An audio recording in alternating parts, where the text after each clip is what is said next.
যুবদল, স্বেচ্ছাসেবক দল, ছাত্রদল,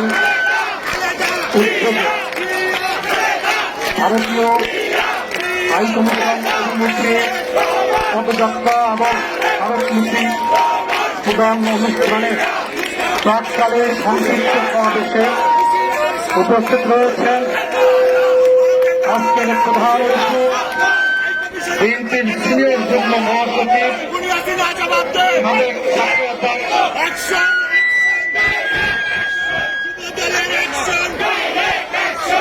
সাবেক ছাত্রনেতা আজকে নন্দিত জননেতা শ্রদ্ধাভাজন অ্যাডভোকেট নুরুল কবির রিজভী আহমেদ উপস্থিত যুবদল কেন্দ্রীয় নির্বাহী কমিটির সংগ্রামী সভাপতি, রাজপথ থেকে বেড়ে ওঠা নেতৃত্ব, সাবেক ছাত্রনেতা, যুব আন্দোলনের পুরোধা আব্দুল মোনায়েম মুন্না, উপস্থিত স্বেচ্ছাসেবক দলের সংগ্রামী সভাপতি, সাবেক ছাত্রনেতা বন্ধুবর হোসেন জিলানি, উপস্থিত ছাত্রদল কেন্দ্রীয় সংসদের সংগ্রামী সভাপতি, ঢাকা বিশ্ববিদ্যালয় থেকে বেড়ে ওঠা নেতৃত্ব, স্নেহভাজন রাকিবুল ইসলাম রাকিব,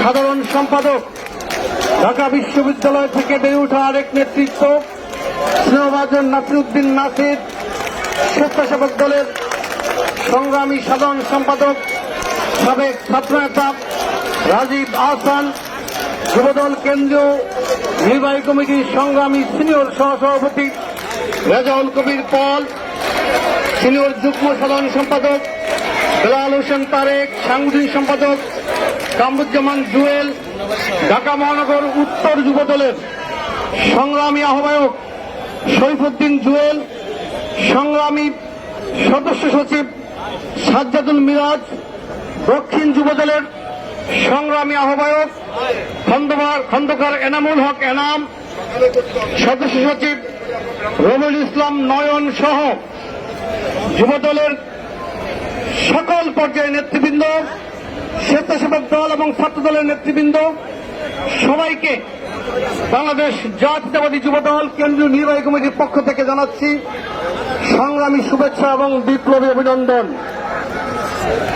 বন্ধুরা আমার, বাংলাদেশের স্বাধীনতা সার্বভৌমত্ব কারো কোনো দয়ার দান নয়।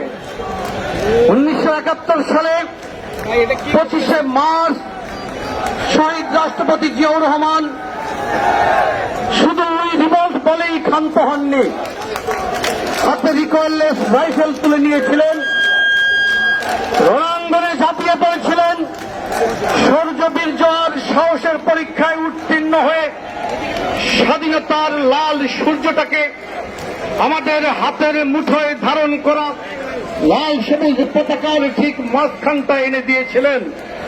বন্ধুরা আমার, ভারতকে আমরা প্রতিবেশী রাষ্ট্র হিসাবে বন্ধু রাষ্ট্র মনে করেছিলাম, কিন্তু দুর্ভাগ্যের বিষয় বন্ধুত্বের কোন রকমের সম্পর্ক ভারত বাংলাদেশের সাথে রাখিনি।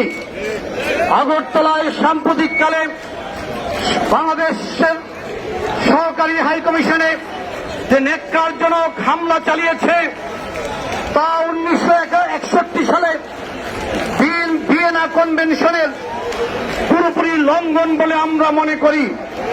একটি রাষ্ট্রে ডিপ্লোম্যাটিক মিশনকে যেই নিরাপত্তা দেওয়ার কথা ছিল সেই নিরাপত্তা তারা দিতে ব্যর্থ হয়েছে। শুধু তাই নয়, বাংলাদেশের মানুষের সাথে সব ধরনের শত্রুতা ভারত দীর্ঘদিন করে আসছে। বিশেষ করে গত 16 বছর বাংলাদেশের মানুষের উপর ফ্যাসিবাদের একটি শাসন চাপিয়ে দেওয়ার জন্য সর্বাত্মক সহযোগিতা করেছে। শুধু তাই নয়, ফ্যাসিবাদের প্রধান শেখ হাসিনা বাংলাদেশ থেকে পালিয়ে ভারতে আশ্রয় নিয়েছে এবং তাকে প্রশ্রয় দিচ্ছে, আর তাকে খুশি করার জন্য বাংলাদেশের সাথে অবন্ধুসুলভ সব রকম আচরণ করে যাচ্ছে ভারত। আমরা এই সকল বহির্ত কাজের নিন্দা জানিয়ে আমি আজকে সবাইকে ভারতীয় হাইকমিশন অভিমুখে পদযাত্রা অংশগ্রহণ করার জন্য পুরো পথে শৃঙ্খলা রেখে গন্তব্যে পৌঁছানোর জন্য আহ্বান জানিয়ে সংক্ষিপ্ত বক্তব্য শেষ করছি। খোদা হাফেজ। বাংলাদেশ জিন্দাবাদ।